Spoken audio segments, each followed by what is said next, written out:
Afternoon friends. Salem Alagapuram Devikalam பக்கத்துலேயே வீடு ஒன்று வாடகைக்கு வந்துருக்குங்க. இந்த விவரத்தை பார்க்க போகிறோம். இந்த வீட்டில் வந்து ஒரு பெட்ரூம் கிச்சன் தாங்க. இந்த வீடு நல்ல தண்ணி மட்டும் தாங்க இருக்குது.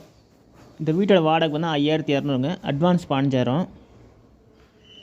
புரோக்கர் கமிஷன் 5200ங்க.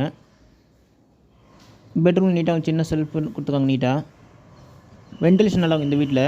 இது பார்த்திங்கன்னா ஃபஸ்ட் ஃப்ளோர் வீடுங்க. தேவிகா கல்யாணம் இந்த வீட்டுக்கும் பார்த்திங்கன்னா ஜஸ்ட் ஒரு 5 நிமிஷம் அங்கே நடந்து போகிறதுக்கு. இதுவே அட்டாச்ட் இன்டீரியர் டாய்லெட் கொடுத்துருக்காங்க. இது வடக்கு வாசல் வீடுங்க. இது பார்த்திங்கன்னா ஒரு பேச்சுலருக்கு சூட்டபிள் ஆகுங்க. ஒரு சின்ன ஃபேமிலி சூட்டபிள் ஆகுங்க. இந்த வீட்டோட வாடகை பார்த்தா 5200ங்க. அட்வான்ஸ் 15000. புரோக்கர் கமிஷன் 5200ங்க. இது பார்த்திங்கன்னா ஒரு பெட்ரூம் கிச்சன் தாங்க. இது ஃபஸ்ட் ஃப்ளோர் வீடுங்க. ஓகே ஃப்ரெண்ட்ஸ், டிஸ்கிரிப்ஷனில் நம்பர் தரேன், அதில் கான்டாக்ட் பண்ணி இந்த வீடை பார்க்கலாம்.